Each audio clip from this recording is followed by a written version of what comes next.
Bhagavatam, amongst all of the Vedas that have as their source the Supreme Personality of Godhead, Srimad Bhagavatam is the best. That was what we did last Thanksgiving. Srimad Bhagavatam is the best pramana. So that's a little review. And why is it important? Well, if you're not interested in, well, let's say it positively. We are all interested in, there's a reality beyond what we see. We all know it. That's why we're here. There's some core conviction. Whatever it is, we may have different levels of understanding, but there's a reality with a capital R. There's a truth with a capital T that's beyond what we can see with our senses and reason with our mind. There's a higher reality. The purpose of what we're doing is to approach that higher reality.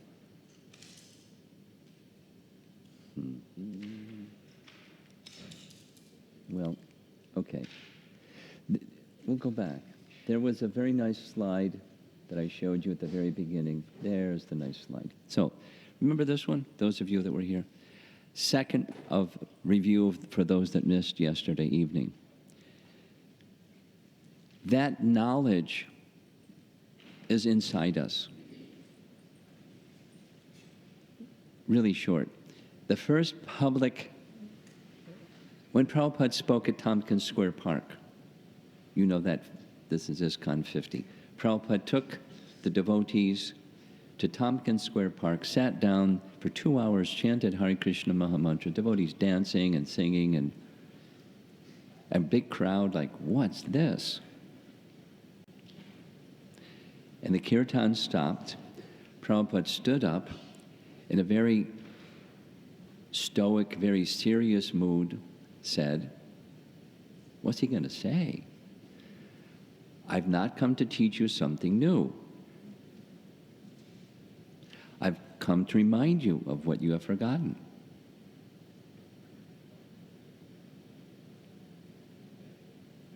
Wow. Same. Prabhupada arriving in New York airport, summer of 1971.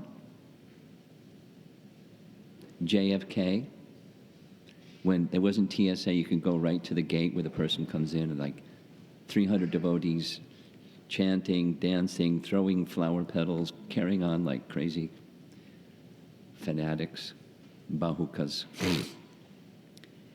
There was a reporter arranged, and they sat down in one of the lounges, and the reporter said, Swamiji, you come from India with a message. Could you say into the microphone, what is your message? I've come to teach you how to understand who you really are, because you've forgotten. Really simple. So yesterday I said, this knowledge of Srimad Bhagavatam is not something academic. We all know what academics are. There's something out there. You go to take a course, you bring that something out there and put it in here, install it on your hard drive. And then you get an exam and you're supposed to say it back. And you get an A if you can do it. It's from out there, you bring it in, you say it back. And maybe you mix it up with some other things that you learned. And that's called intelligence.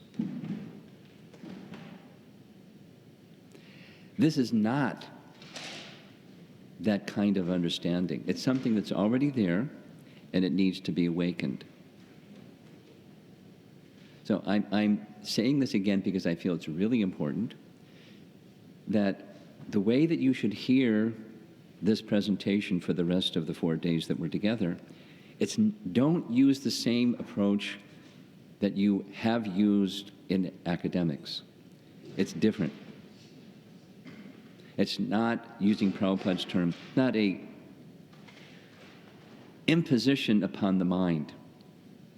There's something out there and you install it on your hard drive and then you say it back, and now you look at the world differently. You look at the world differently, but it's from a different place. It's from something inside that's already there. It just needs to be awakened.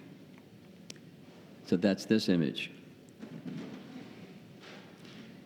As with a seed, it's dormant until the sprouting of the seed takes place, which is moisture and other things. And then the seed sprout. The life inside comes out. Very dry. But a little moisture and the seed can fructify. Similarly, that knowledge of who we really are and the relationship that we have from the source of our existence, the Supreme, the Absolute Truth, the shelter of everything, the fountainhead, the source of all existence, we have a relationship. And it's forgotten. We're deep asleep.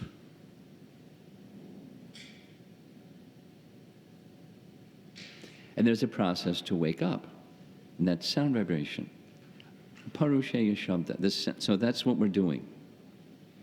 There will be challenges to your mind, like concepts you never heard before. There'll be challenges to your intellect. So you try to understand what's being said. That's good.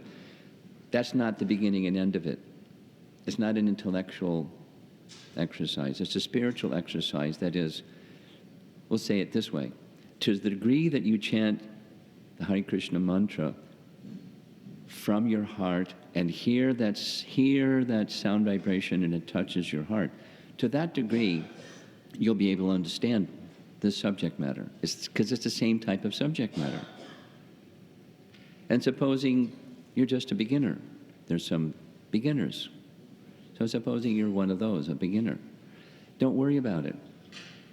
It's something like, it's not the same, but it's something like you may decide to audit a course. You haven't taken 101, but you're really interested in the subject matter. You get permission from the professor. You don't take the exam. You don't get credit for having studied the subject matter, but you audit the course. And you know it's going to be a little bit above your reach. You're not going to understand everything. That's okay. It'll help you prepare yourself to, when you are at that level, to then, oh, now I know what they said, when I audited that course. So don't worry about it if the concepts are high, because they are. But it's to help us focus on the subject matter of Srimad Bhagavatam. That's the purpose. Srila Prabhupada, when the handouts that we gave to all of you that registered, there's a quote where Prabhupada says exactly what I'm about to say. By careful study of the Sandarbhas, although one may have read Srimad Bhagavatam many, many times, by careful study of the Sandarbhas, then you will understand the messages of the Bhagavatam far better than before you study the Sandarbhas. It helps the mind become very focused. And when you hear with rapt attention, then the bhakti that's within, but in the seed-like stage, comes out through sound vibration. So we use our mind, we use our intellect, but it doesn't begin and end there. You'll hear more about this as we go along. It's profound.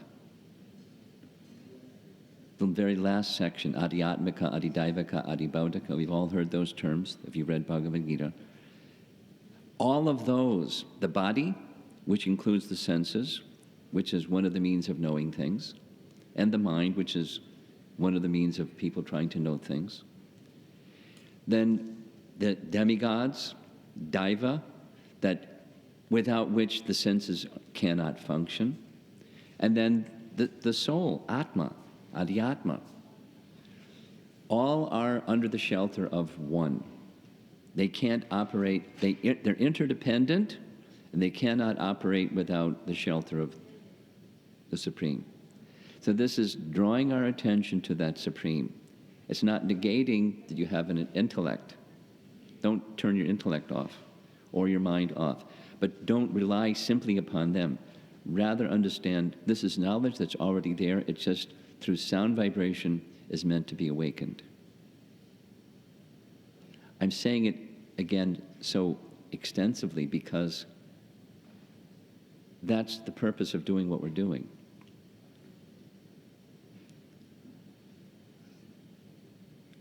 Okay?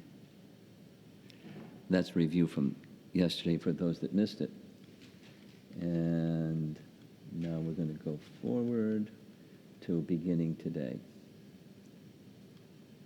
Okay. We covered methodology. Yesterday evening we discussed a little bit the Mangala Charana, the invoking of auspiciousness. And then we discussed, Jiva Goswami lays out what his methodology is, how he's going to write all of these 6 Sandarbhas, which is a massive undertaking. So this is the cover, and here's the book, and there's copies of the book on the book table if you don't have one and you'd like one. So the chief pramana, or primary source of evidence, has been identified. What's that? Srimad Bhagavatam. If you want to know Krishna, there's no better way to know Krishna. There are other ways to know something about Krishna, but there's no better way than Srimad Bhagavatam. That was last Thanksgiving. So now we're about to plunge into this ocean of sound vibration. Open your ears, activate your intelligence, keep your mind free, but main is hear from the heart. And what's that truth which the principal pramana discloses? That's what we're doing this weekend. What is that truth about Krishna?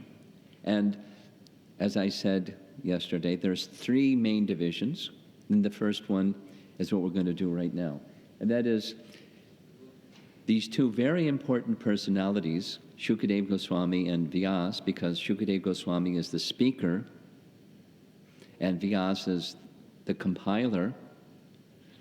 So their realizations will tell you what the subject matter is, or the message of Srimad Bhagavatam. And it covers verses 29 through 49, 21 verses. It's deep, it's profound, and you have to listen very carefully. So we're going to start with understanding the realizations of Sukadeva and Vyas. We're going to cover this morning just 2 verses.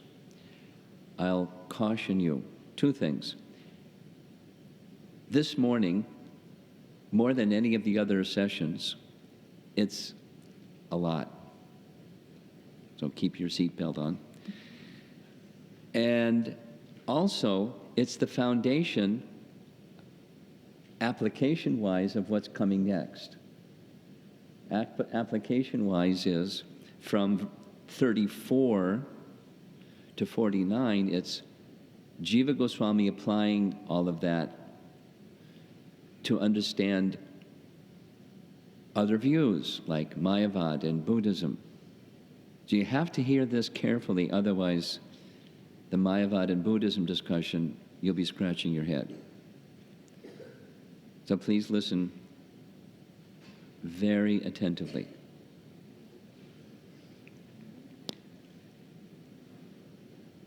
Srimad Bhagavatam is the lens to know Krishna, because that's the pramana. We want to know Krishna. What's the means of knowing Krishna? It's the best. Srimad Bhagavatam is that. And the means for knowing what Srimad Bhagavatam is the heart of Vyasa and Sukadeva. So that's this section, 29 through 33. So we're going to start with Sukadeva Goswami. That's a nice place to start. What's in the heart of Sukadeva Goswami? This is how Jiva Goswami writes it. If you understand what's in his heart, you'll understand his message. Very logical. He uses logic. We're not saying shut your intelligence off and don't use logic. Jiva Goswami uses it exhaustively. but it's not conclusive. So conclusive is, let's hear what text 29 says. That's our first text. We're going to cover 29 and 30. Text 29.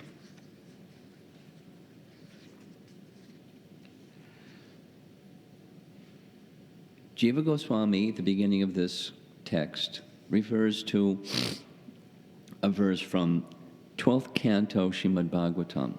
There's 12 cantos in Srimad Bhagavatam, and the second to the last chapter is Sukadeva describing his spiritual master. Sutta Goswami is narrating this, Srimad Bhagavatam. And he heard it from Sukadeva. So Sutta is speaking about Sukadeva, what's in his heart. Okay? It's 12:12:69. 12:12:69. Let us look at a verse that offers homage to the speaker of Srimad Bhagavatam and briefly defines the Bhagavatam's message by reflecting on the attitude of the speaker's heart. Quote, this is the translation of that verse, 12:12:69. Let me offer my respectful obeisances unto Sukadeva Goswami, my spiritual master, the son of Vyasadeva. It is he who defeats all inauspicious things within the universe. Although, in the beginning,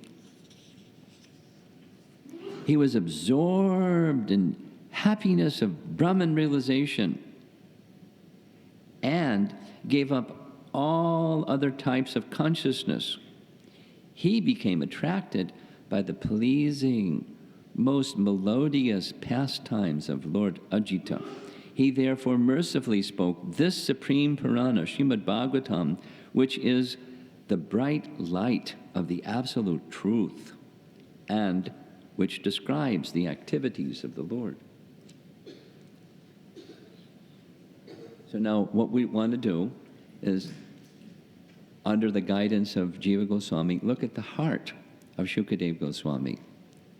And he points to this section, Sva Sukha Nibrita Cheta. Sukha means happiness. Sva Sukha means his own happiness. Nibrita means filled. He was filled with his own happiness. And Cheta means consciousness. So he whose heart was filled with his own happiness.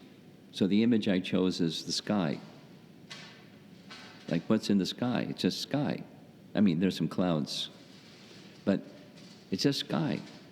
So what was in his heart was Brahmananda, the happiness of realization of Brahman. Specifically, devoid of any other attraction for anything else. He wasn't interested in the mind. He wasn't interested in the senses. He wasn't interested in sense gratification. He wasn't interested in fruit of he wasn't interested. He was only interested, his heart was filled with happiness of spirit, realization of spiritual truth with a capital T. That was his heart. And then something happened. He heard about Krishna. Then something filled his heart besides, or the sky of his heart, besides emptiness or Brahman realization. Jiva Goswami writes like this. His language is very nice. Sukadeva Goswami's inner being, his gravity of inner happiness was deflected, interesting word, by the charming pastimes of Lord Ajita. That's what the verse says, 12:12:69. His happiness, the gravity of inner happiness was deflected. What does that mean, deflected? So something is moving, and then it hits something, and then it goes over that way. Deflected. he didn't lose that happiness, it just went over there. And what was the over there place? It went to the unconquerable. Unconquerable is the meaning of ajita. There's nothing material that can conquer him. He's more powerful than anything material. He's the source of everything. He's ajita. And he heard the pastimes of ajita. Now, who can hear the pastimes of the Supreme Person unless you hear it from the Supreme Person, or one who intimately knows the Supreme Person? That's Vyasa. So later we're going to hear, how did Vyasa know all that? Well, you're going to hear that. That's coming attractions. But he heard from Vyasa about the charming pastimes of Lord Ajita, and his consciousness, the gravity of his inner happiness, his Brahman realization that has no interest in anything material, became interested in Krishna. Means he's not material. There's nothing about Krishna that's material. Say it positively. Everything about Krishna is fully spiritual, and he became attracted. Okay, now comes another terminology issue. You see on the right side, Sambandhi Tattvam, and I put a little asterisk because we're going to see that again in a moment. Sambandha.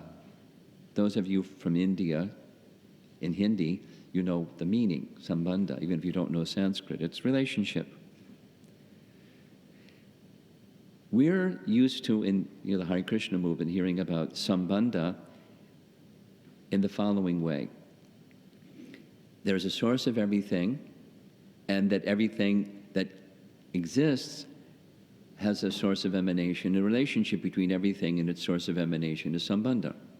Everything, not only us, but matter, spirit, and everything has a relationship with its source of emanation. And learning that is called, in ISKCON, Sambandha Gyan, knowledge of the relationship of all things with Krishna.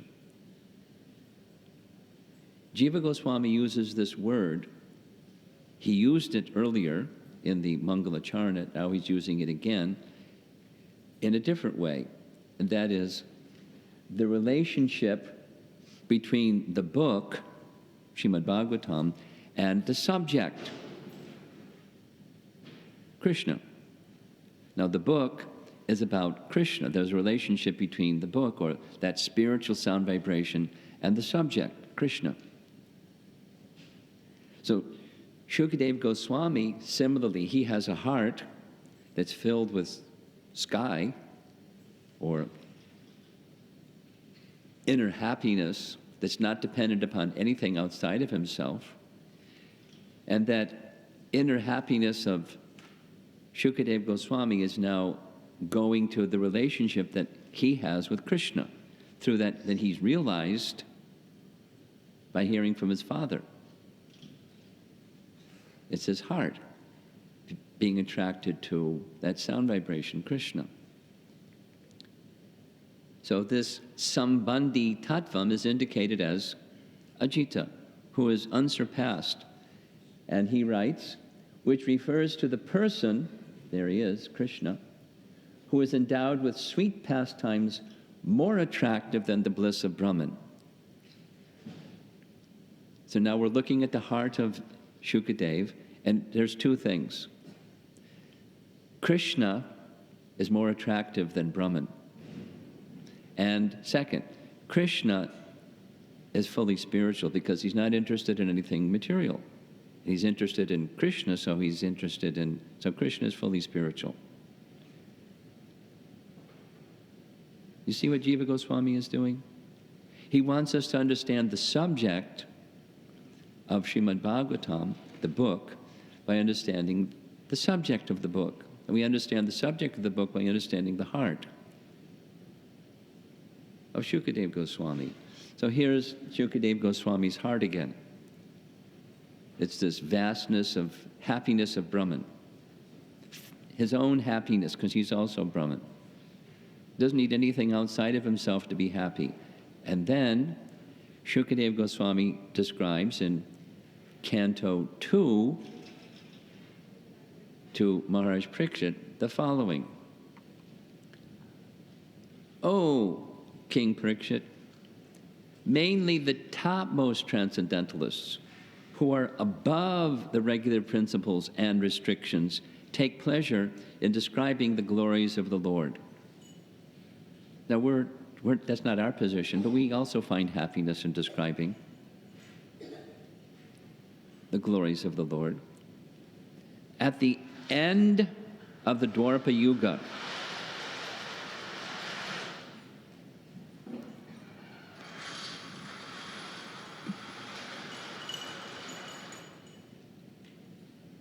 the end of the Dwapara Yuga is marked by Krishna's departure. So after Krishna's departure, Sukadeva says, or towards the end at least, towards the end of the Dwapara Yuga, I, Sukadeva, studied this great supplement of Vedic literature named Srimad Bhagavatam, which is equal to all the Vedas from my father, Srila Dvaipayana Vyasa. He was my teacher. I learned it all from him. And then he says, I was certainly situated perfectly in transcendence. Same as this 12:12:69 verse. Yet, I was still attracted by the delineation of the pastimes of the Lord, who is described by enlightened verses. Therefore, I studied this narration. Now, it's the heart of Sukadeva, being disclosed by Sukadeva, saying before it was like this, and then hearing Srimad Bhagavatam, my heart became then filled with attraction for Krishna.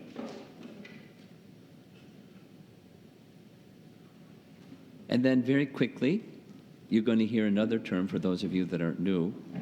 The goal. What's the goal of hearing about Krishna? Well, the heart becomes purified, but the final goal is, as we said yesterday evening, the awakening of that seed of prema that's within the heart. That's the goal. Prayojana is the Sanskrit term. So, Jiva Goswami says, from what we hear from Shukadeva's heart, he achieved, and similarly we can achieve, prema just by hearing this Srimad Bhagavatam message. Pure love for him, where one's bonds of affection go to him, not to the temporary things of this world that the senses can perceive or the mind can contemplate. Nice music, beautiful art, something of this world. Krishna. Prema. That's the goal. And then he says, text 29, from this one can infer the process, or abhideya. So let's do it this way. In ISKCON, there's this relationship idea. We have a relationship with Krishna. And you act in that relationship. What that is abhideya. You act in the relationship. You perform sadhana bhakti. That's the process to realize the goal. And the goal is love for Krishna.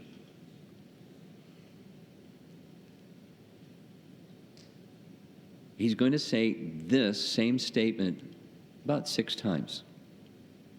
So get used to it. It'll help by hearing something. Prabhupada said, by hearing something with repetition, it makes the message clear. So he doesn't mind being repetitive. So please don't mind hearing it again, because it'll make the message clear. Now, yesterday, those that were with us yesterday, you recall this image. This is Lord Chaitanya in Benares or Varanasi being invited to assembly of Mayavadi sannyasis, 1,000 of them. They were saying, why are you associating with fanatics?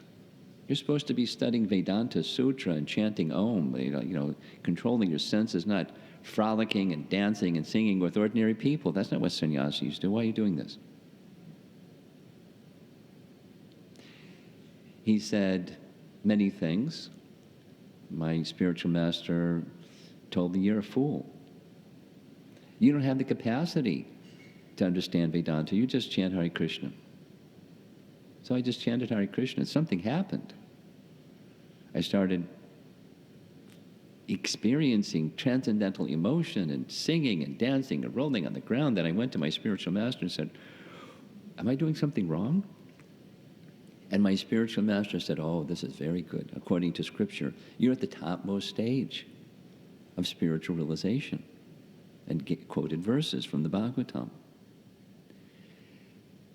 And then the sannyasis circled back around and said, well, what about the Vedanta Sutra? You're a sannyasi, what about Vedanta Sutra? He said, I understand Vedanta Sutra, and he explained it.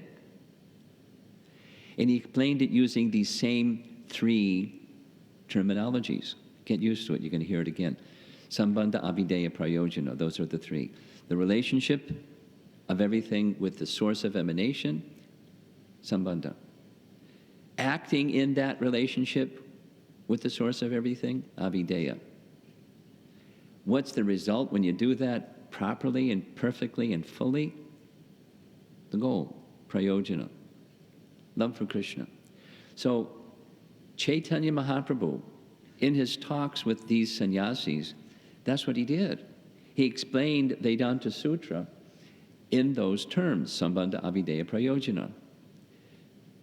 A little detail is there are 4 parts to Vedanta Sutra.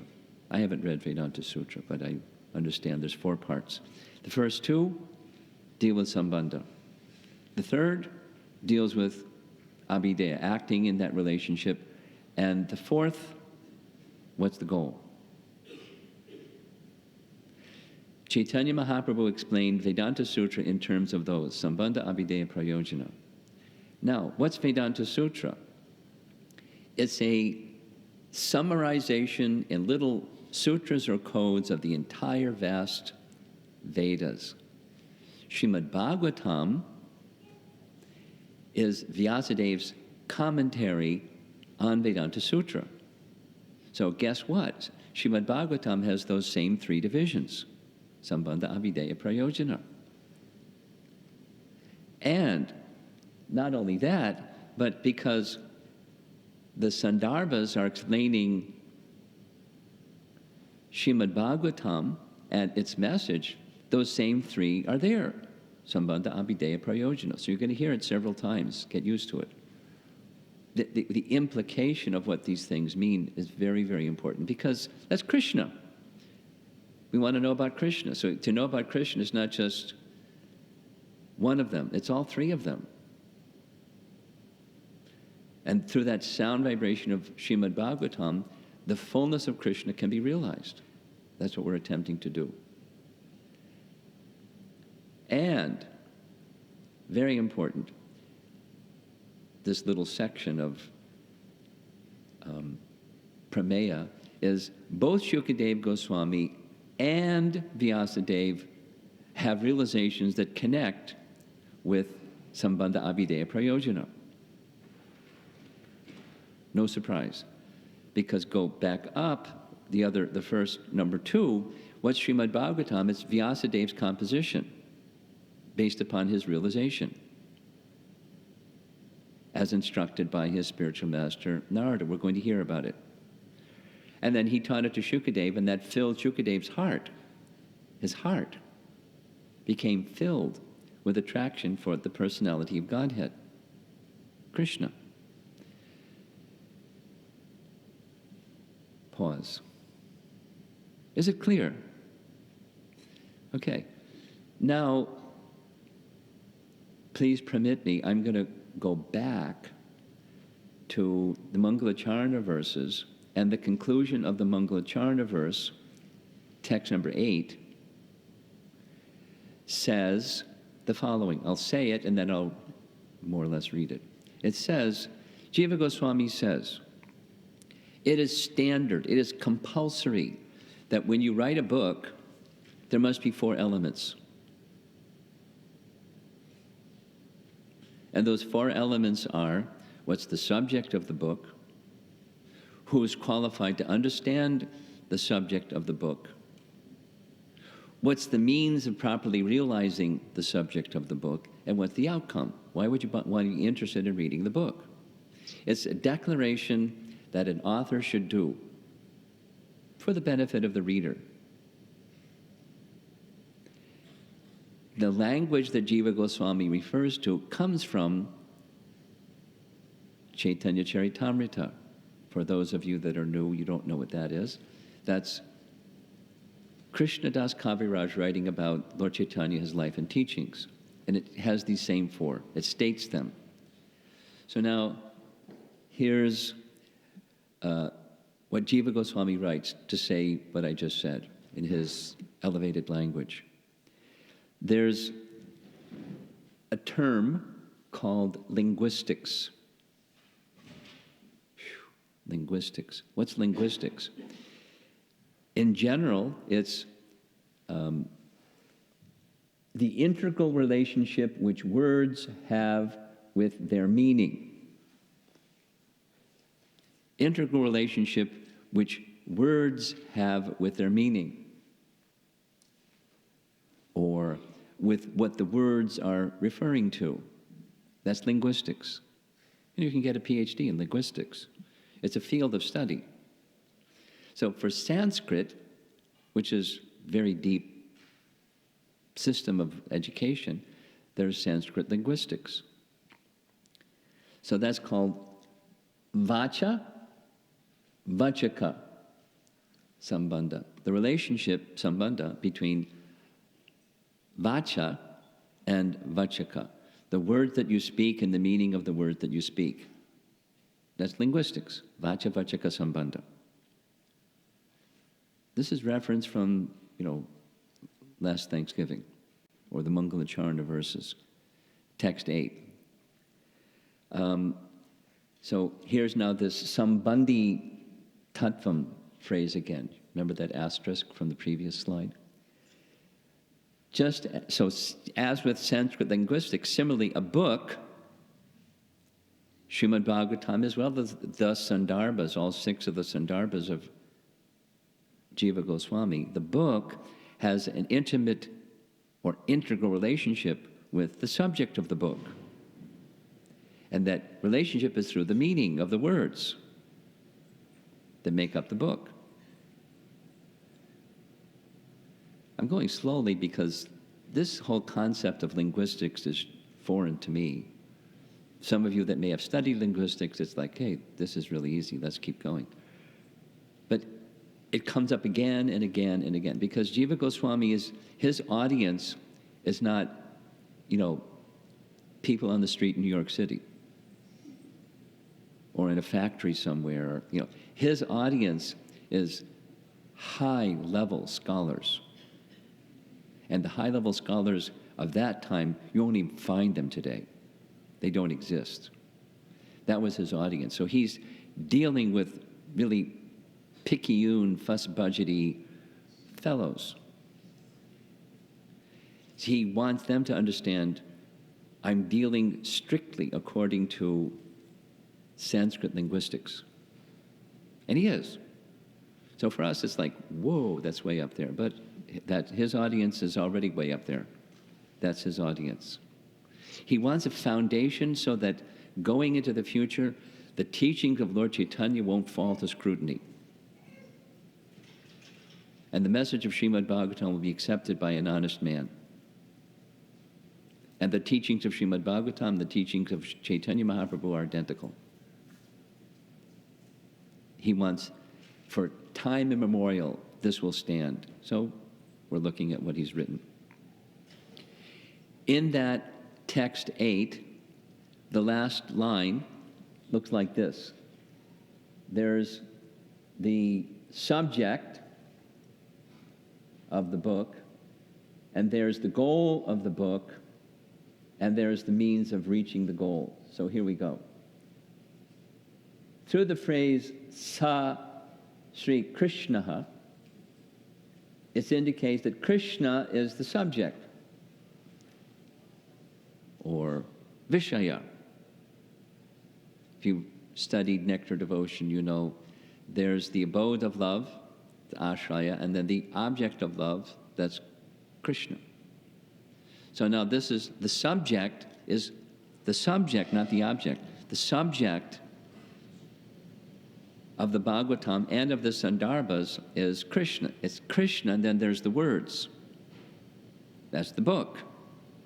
And there's an integral relationship between the words and the subject. You with me? A little technical. So now here's the entire text with this last thing at the end, Sa Sri Krishna. Then he says, this is review in text 8 from the Mangalacharana, Anu Bandha Chatushtaya. This is taken directly from Krishnadas Kaviraj Chaitanya Charitamrita. He says the same thing, which is, at the beginning, a book must describe 4 items. Chatur means 4. Chatushtaya. 4 things. What are those 4 things? The symptoms or qualifications of the person who may read the book. That's 1. Their qualifications. 2, the connection between the book and the subject of the book, Sambandha. And the subject itself, Vishaya, or Abhideya, and what the reader will gain by reading the book, Prayojana. So this is classic Sanskrit obligation. If you're going to write a book, you do these 4 things at the very beginning. And the person say, well, I'm not interested in that, then you don't read the book. But if you're interested in that, what qualifications do I have to have, and what's the methodology? What's the book about?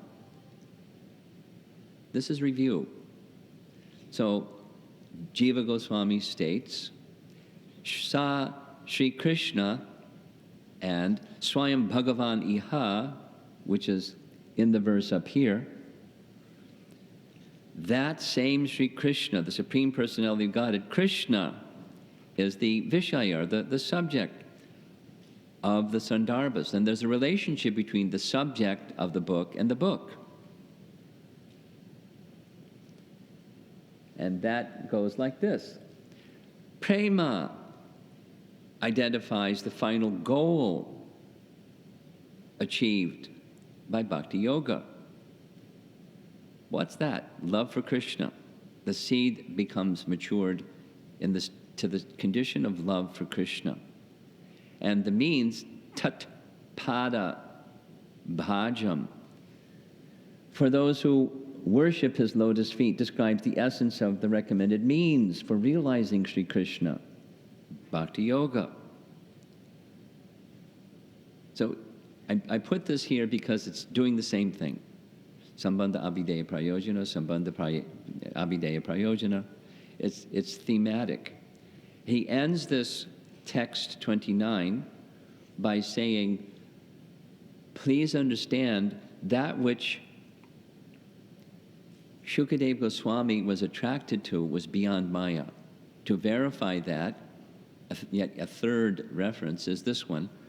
It's from Brahma Vaivarta Purana, and this very beautiful painting illustrates Krishna coming to the hermitage of Vyas and giving a promise to Sukadeva Goswami, who is within the womb of Vyasa's wife, that he'll be not affected by Maya.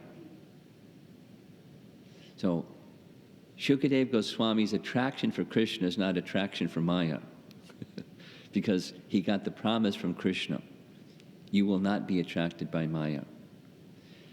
So in text 49, the very end of this whole section, there's detailed information, which I'm going to say quickly now, and you'll hear it again in text 49 comes around.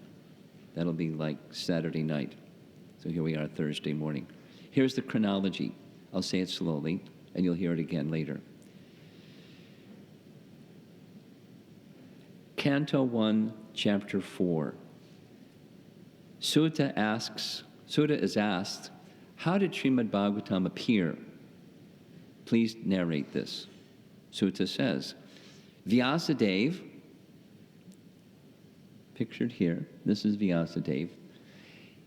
He looked into the future because he has Trikalagya. He can see past, present, and future perfectly. He looked into the future, saw Kali Yuga, and went, yikes. I want to do something. So he, being a literary person, he took the sound vibration of the Vedas and put it into a written form, because people in the age of Kali have very bad memories, right? So he wrote it down so you could read it again and again, and that wasn't required prior to Kali Yuga. Just heard something once and you could understand it fully and remember it perfectly for the rest of your life. Wow. That's not Kali Yuga. So he wrote it down. And in the course of writing it down, many things happened. There's a whole chapter 4 describes, and part of it was he compiled the Puranas. He compiled Srimad Bhagavatam and Mahabharata and everything else, Vedanta Sutra and everything else. Then he looked inside himself, his heart, and said, I'm not feeling satisfied. I feel this dissatisfaction. Why? Narada came, perfect timing, and said, the reason is you put too much emphasis on fruitive activities and not sufficient glorification of the personality of Godhead. So I'm going to give you 2 instructions, which Vyasa followed perfectly. 1, sit in a trance of meditation. And 2, that which you realize, compose one literature that just speaks of that. So Vyasa did that. And then the realizations is coming up next, 30 through 33. And then it continues. And that realization will be the basis of Srimad Bhagavatam. So he revised the Srimad Bhagavatam that he had compiled earlier and made it more Krishna conscious. And then he began teaching it to his students.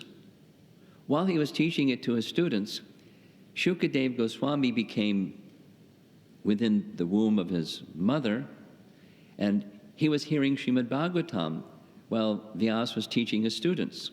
And he became attracted to Krishna, a little bit, just like we're a little bit attracted to Krishna. But he's not an ordinary person like us. We're ordinary persons.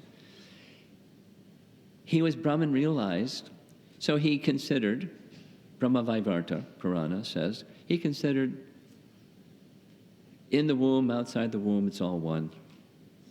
I think I'll just stay inside the womb because outside the womb may be more difficult than inside the womb. So he stayed in the womb of his mother for 16 years. Poor mother. So Vyasadeva was concerned and encouraged Sukadeva, come on out.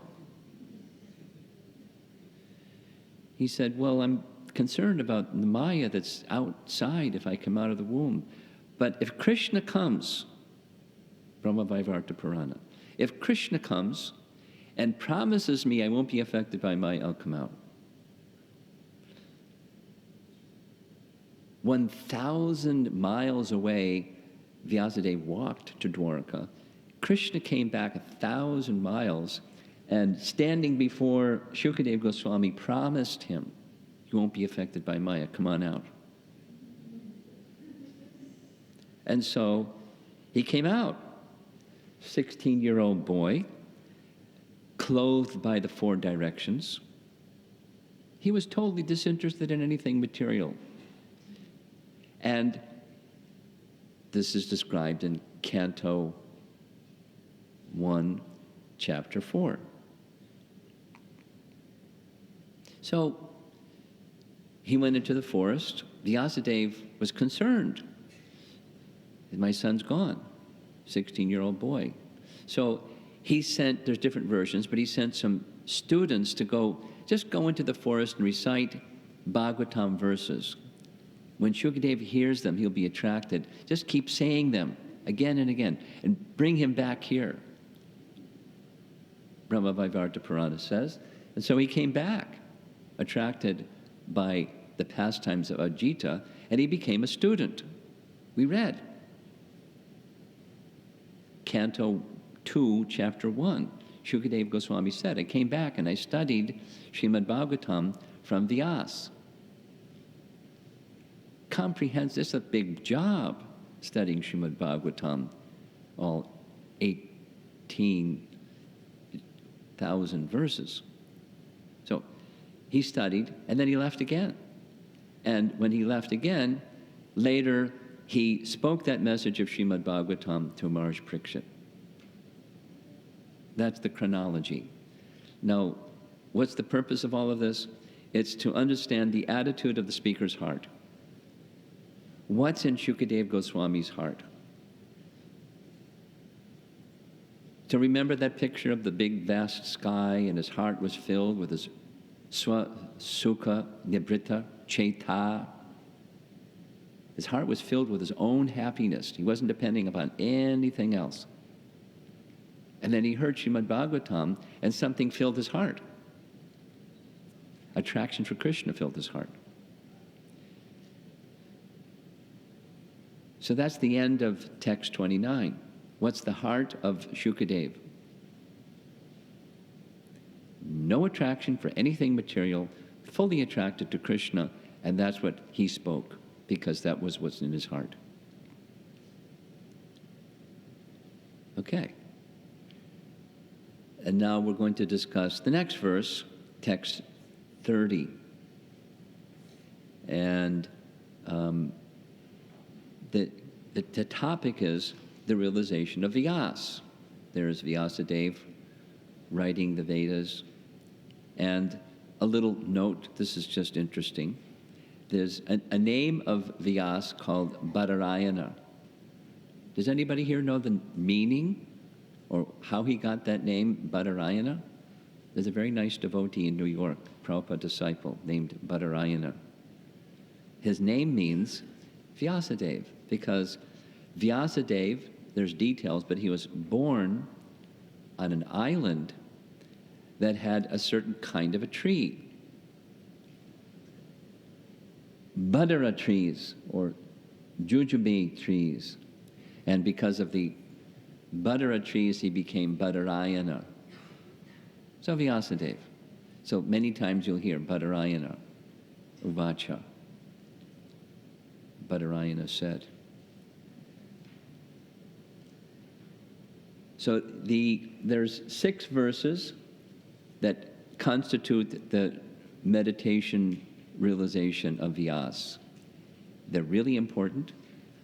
It's the foundation of the entire Srimad Bhagavatam. You understand these properly, you understand the Bhagavatam. Or conversely, anything that's in the Bhagavatam has to match with the realization of Vyasa. It's the gold standard. If something appears to be something other than the realization of Vyasa, you have to interpret it or adjust it so it aligns with his heart and his realization. It's very important. We'll hear it more as we go along.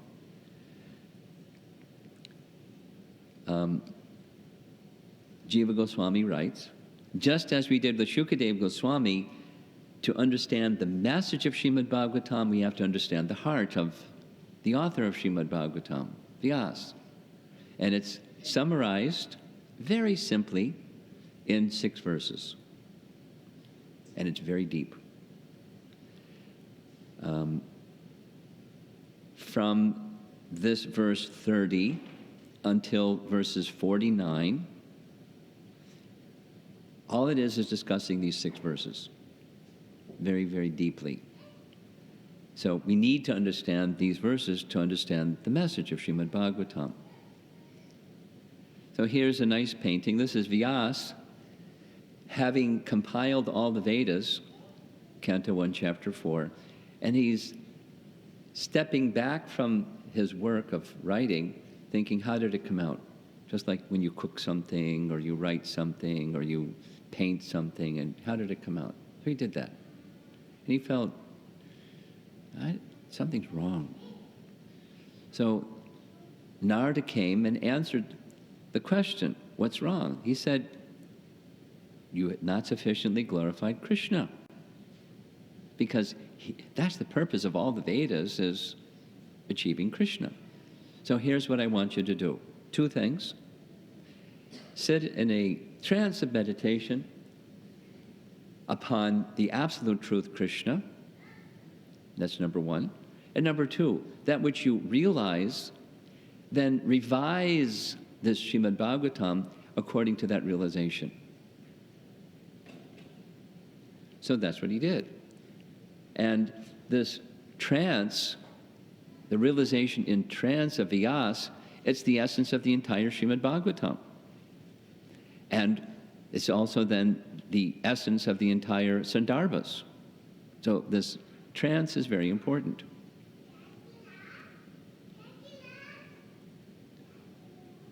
And something you'll hear again in text 49, he's making a declaration, Jiva Goswami. We want to match up what Sukadeva Goswami's heart and Vyasadev's heart and see if they match. Is it transparent transmission of Vyasa's realization and Sukadeva Goswami's realization? Are there both their faith and their experience the same?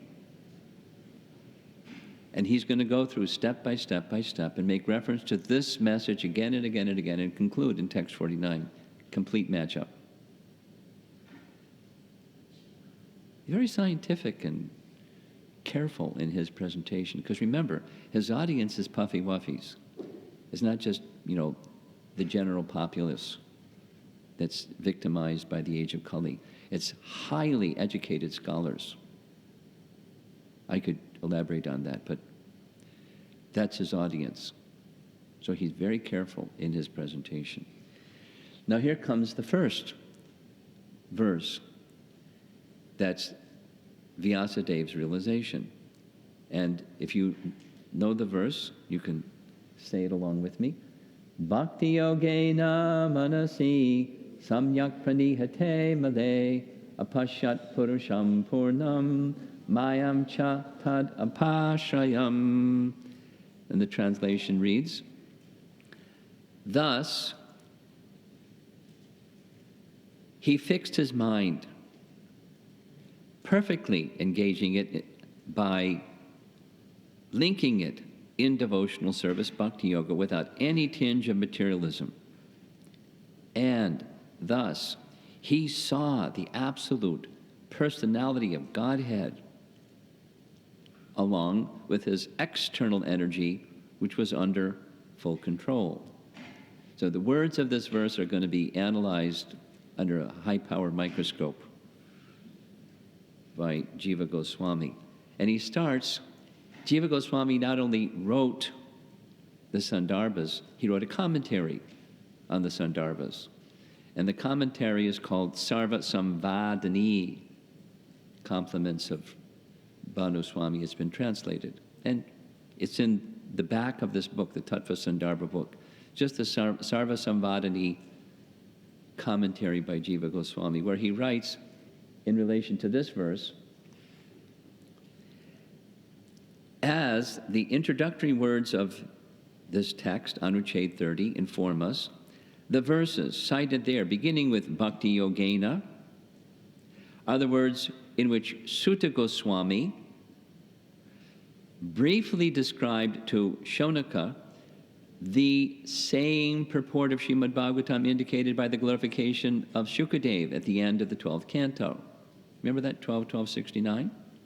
He's saying it, and he's going to say it again in text 49. Same. What Vyasadeva realized and what Sukadeva Goswami realized, it's the same. But we're going to plunge into the detail of Vyasa's realization. What's that same message or same purport? Pure devotional service to the Supreme Lord Krishna is the best sadhana for destroying all miseries and awakening in the heart the full satisfaction of pure love for the Lord. The later citations in this Anucheda say the same thing. Make note, because it's going to be mentioned again, these are two stages of bhakti. One is destroying miseries. That's in the sadhana stage. And awakening in the heart, full satisfaction of pure love, that's in the prema stage. Devotional service achieves both in the immature and then the mature stage. So now here's the Bhakti Yogena message at the very beginning. Jiva Goswami says this Bhakti Yogena in this verse is describing the love, pure love for Krishna, standard.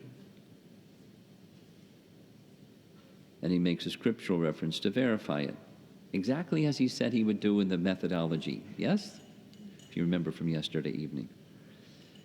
So, in this verse, devotional service Bhakti Yogena means with pure love of God. This is a conventional meaning of the word as used in the following verse, 5th canto, chapter 6.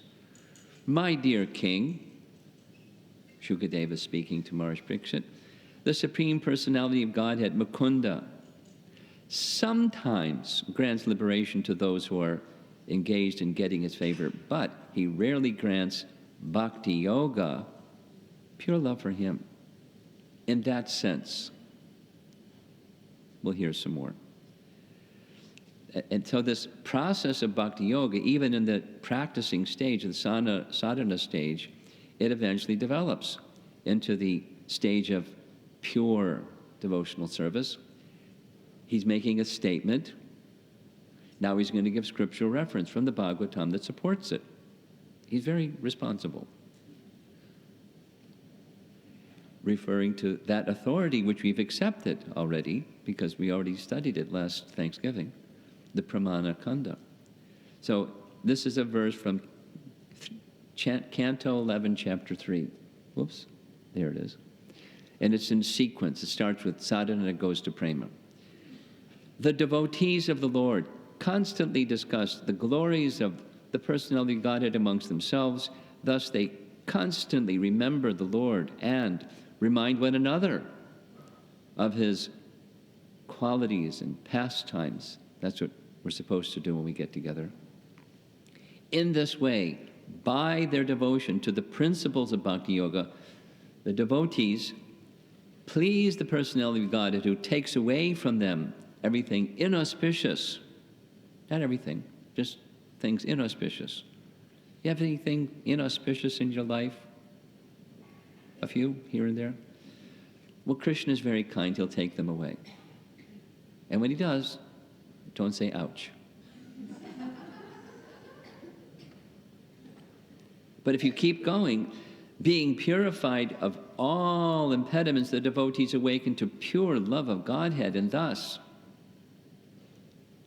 even within this world, their spiritualized bodies exhibit symptoms of transcendental ecstasy, such as standing of the bodily hairs on end.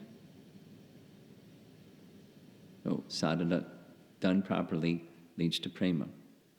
But in this bhakti yogena, it's referring to the prema stage. That's his statement. Next, pranihite. Pranihite. Bhakti yogena manasi samyak pranihite amale. Pranihite here means fixed in trance. How does he substantiate the statement? Because in chapter 5 of Canto 1, Narada told Vyas, fix your mind in trance. Samadhi, meditating in trance.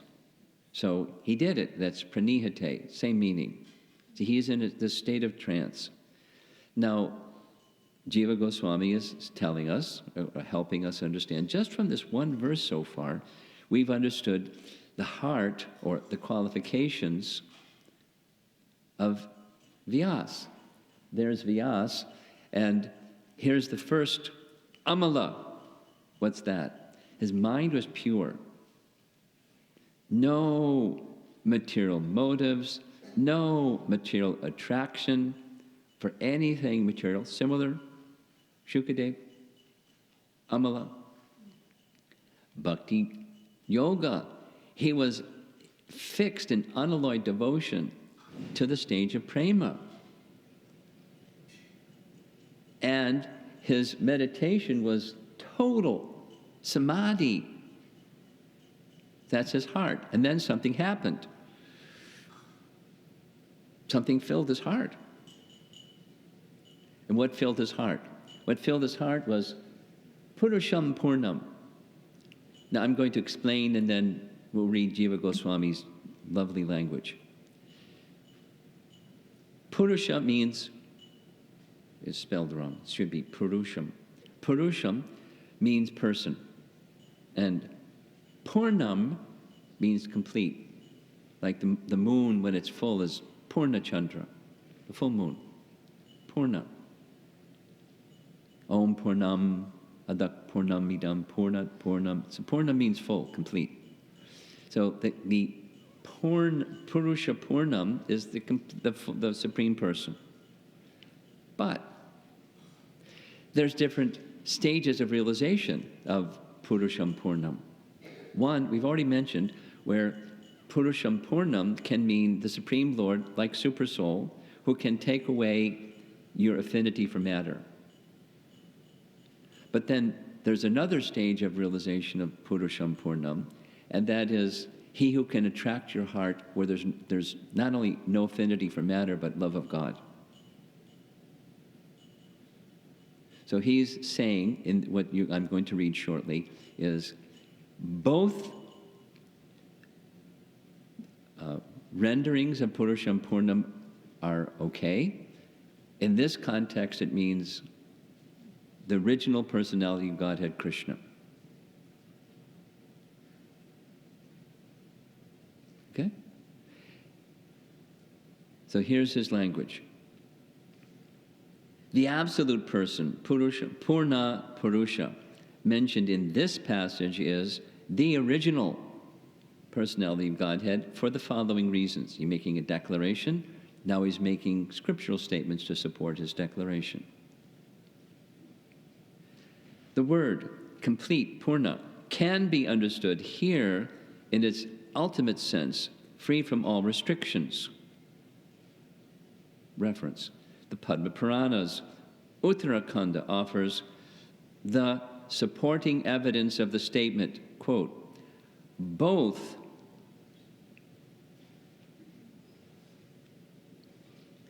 this person, Purusha, refer in their literal, unconditioned sense to Lord Vyasadeva, the soul of all beings. And there are two verses found in Canto 2, Chapter 3. There are two verses. Quote, one who desires nothing of material enjoyment should worship the Supreme Person, Purusham Purnam. And the very next verse says, a person who has broader intelligence, whether he be full of all material desire, without any material desire, desiring liberation, must by all means worship the Supreme Person. Now, he's following his methodology. He refers to Sridhar Swami's commentary on these two verses. In the first of the two, Sridhar Swami says, Purusha means the super soul, the Supreme Lord, when the total material nature is the single conditioning limitation, or Upadhi. We're going to hear this word Upadhi a whole bunch. So he's just introducing it very lightly, and we're going to hear a whole bunch more. And the commentary to the second one says the Purusha here is full, meaning supreme, having no conditioning limitation. So here's a nice illustration of the two. Here's a yogi, and he's eventually going to realize super soul, and in the mature stage realizes the Supreme Person, Krishna in his pastimes in Vrindavan. That's through the bhakti yoga process of linking with the Supreme. So now we're still in text 30, and try to finish up quickly. What does this word Upadhi mean? Now, in ISKCON, the Hare Krishna movement, we're used to hearing this word Upadhi. Sarva Upadhi Vinir Muktam Tat Paratvaina Nirmalam Rishikena Rishikesha Sevanam Bhakti Ruchate. It's a standard definition of what bhakti is. It's where we cast aside all upadhis. Sarva Upadhi, all designations. Vinir Muktam. Become freed from the sense of self as the body. Because the body is a limitation of the soul. You get this body, you exhibit this behavior. You get that body, you exhibit that behavior. It's standard Bhagavad Gita teaching. You get the body of a dog. You bark. And you wag your tail. And you do dog things. Same soul gets the body of a demigod or a king. And you sit on a throne and you're a king. Or you're whatever. The body, the covering, is an upadhi. And we're not this body or spirit soul. So bhakti requires becoming free from those upadhis. But Jiva Goswami is using this term in a different way. And I'm going to have to excuse myself and go in to use the restroom. I'll be right back. Pause.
So that's how we're accustomed in ISKCON to hear the word Upadhi.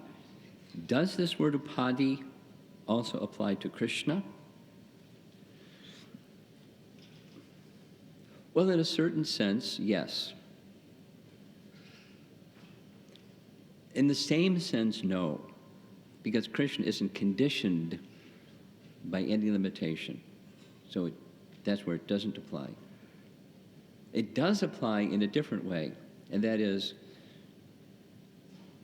super soul. We know this from Nectar of Devotion. There's 64 qualities of Krishna. Lord Vishnu or Narayana doesn't exhibit the final 4. He exhibits 60, and what he doesn't exhibit is those 4. And so, because super soul accepts this position of managing the affairs of creation, or prakriti, maya dyakshena prakriti, right? Chapter 7, text 14. Krishna's adyaksha, he oversees prakriti. He doesn't exhibit pastimes. So he suppresses, this is Radhika Raman's language, he doesn't show himself in fullness. Because he accepts this upadhi, different than our body and mind, but the limiting designation. So here's the dictionary definition of upadhi. A superimposition which, quote, apparently limits or defines an object. Now, the spirit soul, for example, we're not limited and defined by the body that we have. To the degree that we identify with the body, the fullness of the soul is not exhibited, but the fullness of the soul is there. Even in our conditioned state, the soul isn't less, it's just covered. You'll see some more of this.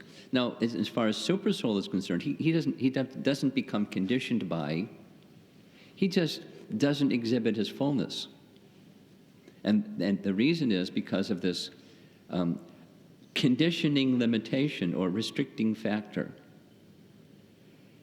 Jiva Goswami gives the following example to help us further understand what upadhi is. He gives the example of a translucent crystal. And by the side of the translucent crystal, you may place a red rose.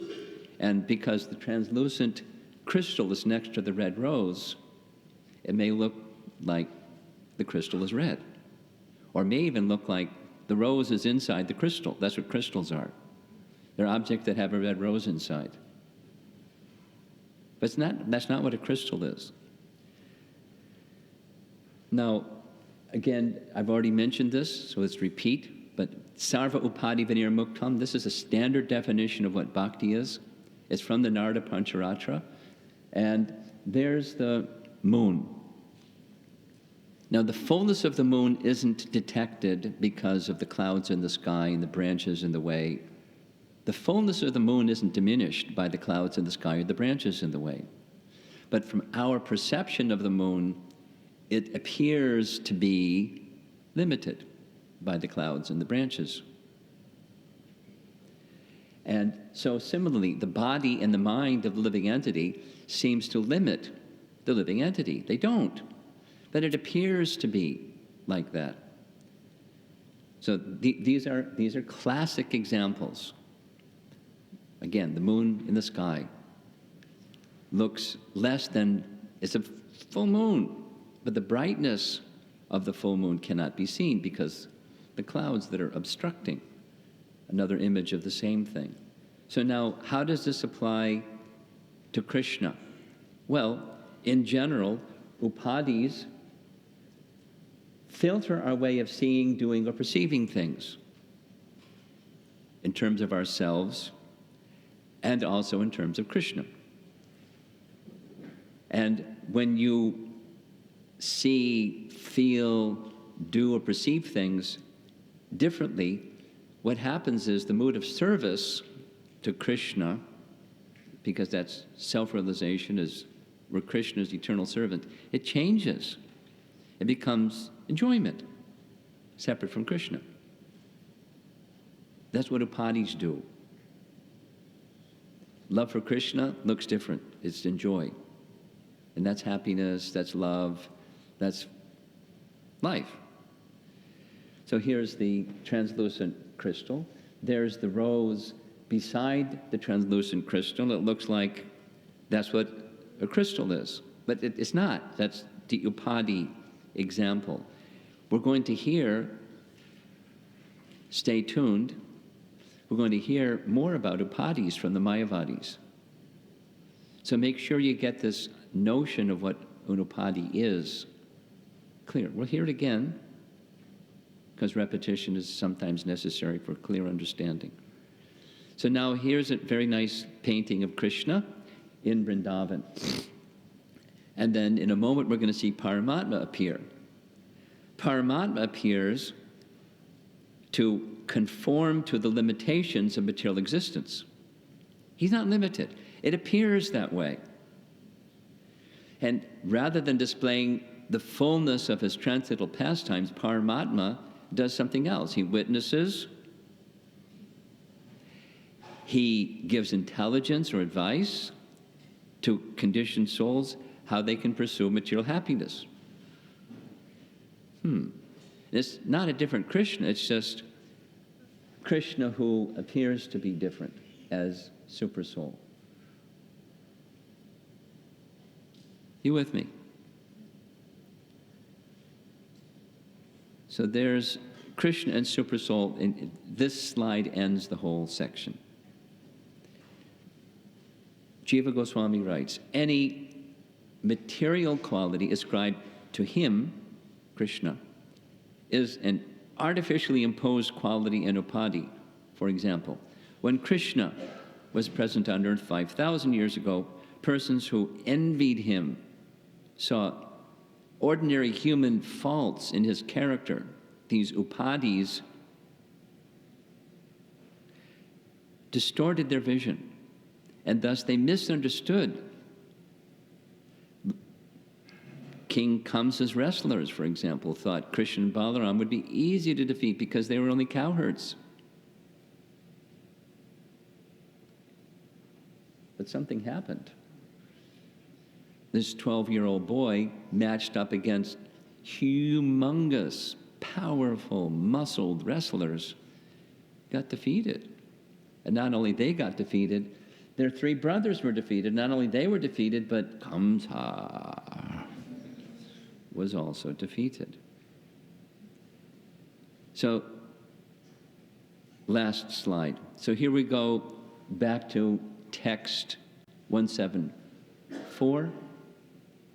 Bhakti Yogena Manasi Samyak Praniyate Amale Apashat Purusham Purnam Mayam Cha Tadapashrayam. Here's the translation. Jiva Goswami gives 2 additional supportive evidences that says what Vyasa saw was the original feature of Krishna. And here are those evidences. This is 174. In 176, Krishna is referred to as Adhoksaja. And this name Adhoksaja appears in the 10th canto as the name that was given to Krishna when he killed Putana. Just like the name Govinda was given at the time of the Govardhan Leela, Krishna's lifting of Govardhan Hill. Surabhi cow came along with Indra, and she gave Abhishek, bathing ceremony for Krishna. And then she gave the name Govinda. Bhagavatam 10th canto. So this Adhoksaja is given about Krishna in Vrindavan by the residents of Vrindavan. They started calling him Adhoksaja.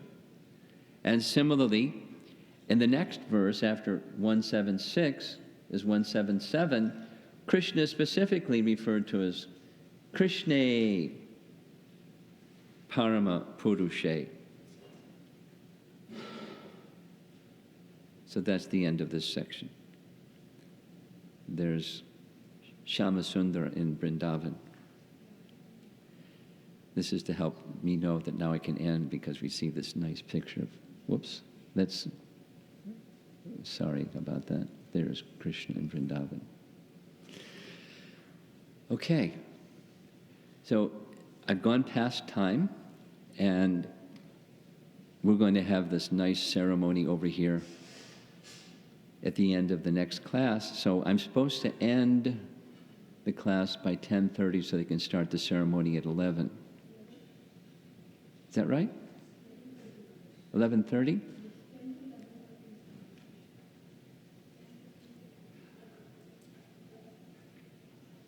Do you know when does this event start? This event starts at 11:30. Besides what it says on the sheet, what time does this event start? They said 11. Okay. So I was asked to end the class by 10:30.